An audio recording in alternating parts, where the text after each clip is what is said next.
Hello friend. Last में आपने एक फेनोमेना के बारे में पढ़ा था जिसे हम स्व प्रेरण कहते हैं।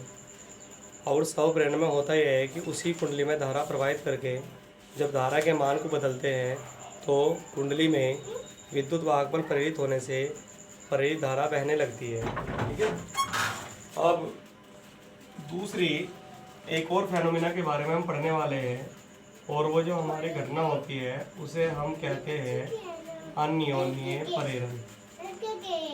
देखिए, अन्योन्य प्रेरण में होता क्या है कि जब हम दो कुंडलियों को एक दूसरे के पास पास रख करके इनमें से दो कुंडलियां हमने ले ली और उन दोनों कुंडलियों में से एक कुंडली में हमने केवल धारा मापी लगा दी और दूसरी कुंडली में बैटरी, कुंजी और धारा नियंत्रक अगर हम लगा देते हैं तो जब हम धारा प्रवाहित करते हैं कुंजी को दबा करके और धारा को प्रवाहित जैसे करते हैं वैसे से बल रेखाएं निकलती है, और चूंकि दूसरी कुंडली इसके पास में रखी हुई है तो वे बल रेखाएं जो निकलती है दूसरी कुंडली में प्रवेश कर जाती है।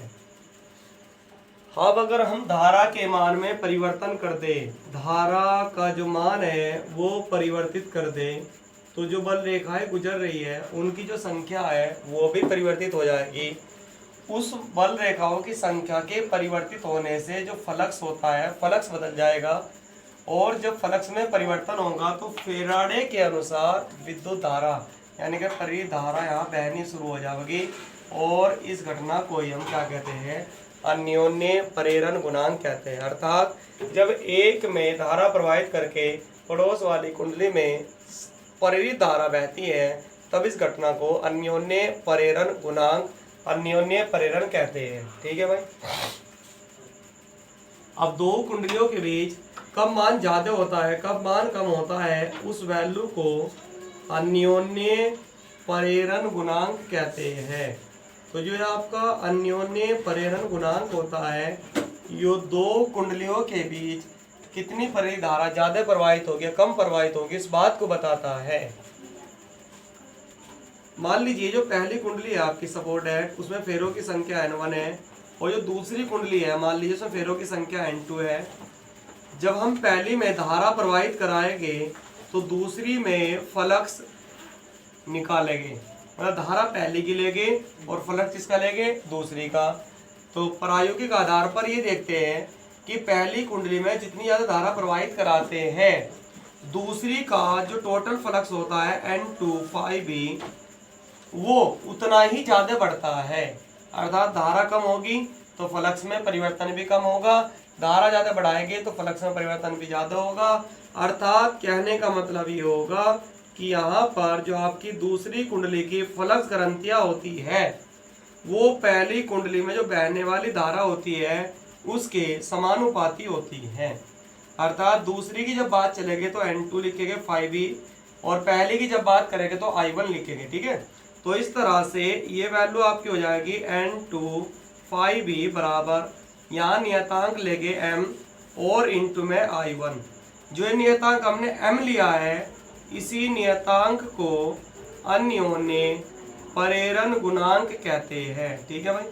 ये जो आपका नियतांक होता है इसी नियतांक को हम अन्योन्य प्रेरण गुणांक कहते हैं, और इसे हम m से लिखते हैं। इस तरह से m का जो फॉर्मूला बन जाएगा वो हो जाएगा N2 5e और बटे में I1। ये आपका अन्योन्य प्रेरण गुणांक का पहला फॉर्मूला होता है। ठीक है। इसके बाद आपको निकालने है कि दूसरी कुंडली में विद्युत वाहक बल कितना होगा।